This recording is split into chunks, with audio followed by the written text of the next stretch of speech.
Stéphanie, on prend un moment pour venir vous rencontrer pour parler de ce qui va se passer ici à la Grande Ferme de Saint-Joachim. Mais en premier lieu, j'aimerais connaître un peu plus de vous. Vous êtes la nouvelle directrice depuis combien de temps ici à la Grande Ferme?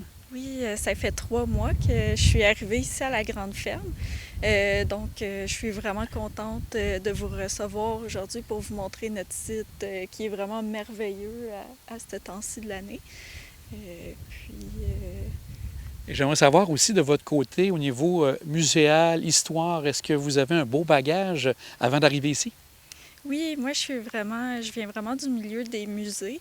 J'ai étudié tout d'abord un peu l'administration, la bureautique au début de mon parcours, puis j'ai fait un baccalauréat par cumul en histoire, histoire de l'art et muséologie.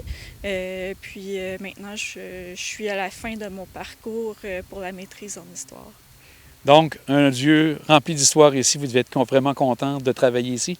Oui, puis c'est surtout un lieu de transmission aussi de la culture, la cuisine, l'alimentation, c'est vraiment quelque chose qui permet de se rassembler puis de partager quelque chose qu'on a tous en commun. On a tous besoin de manger, donc.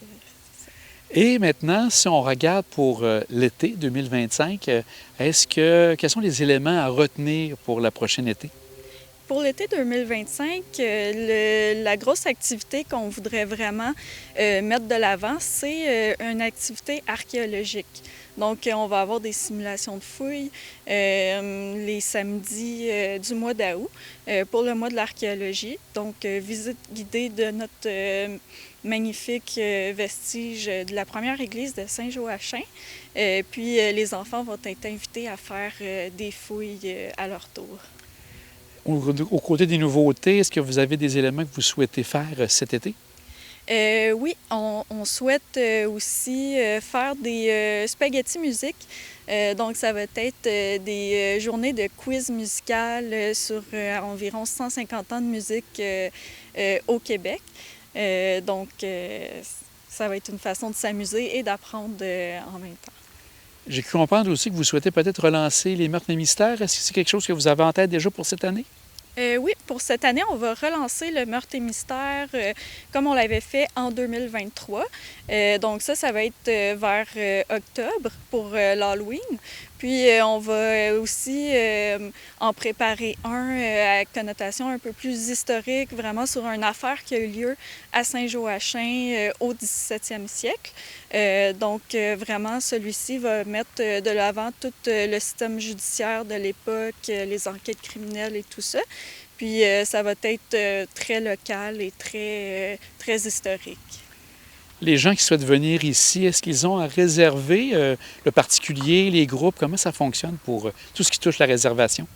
Pour les réservations de groupe, c'est possible de nous contacter par courriel pour vous assurer qu'il y ait un guide qui soit sur place la journée que vous venez.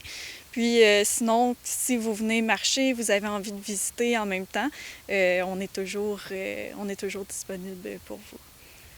Aussi, au niveau de la nourriture que vous avez parlé tout à l'heure, je pense que vous offrez un nouveau service pour les gens, les randonneurs qui souhaitent manquer un lunch, quoi que ce soit, ils pourront venir ici et bénéficier de la cuisine ici. Oui, tout l'été, à la cuisine, en plus d'offrir les mets traditionnels comme on le fait toute l'année, on va avoir des repas un peu plus estivaux pour les randonneurs. Mais Stéphanie, on voit que ça va être encore une belle saison ici. Puis je vois que vous êtes bien heureuse d'être ici en plus avec toute l'histoire qu'on retrouve ici. Un grand merci à vous et un bel été. Merci à vous, pareillement.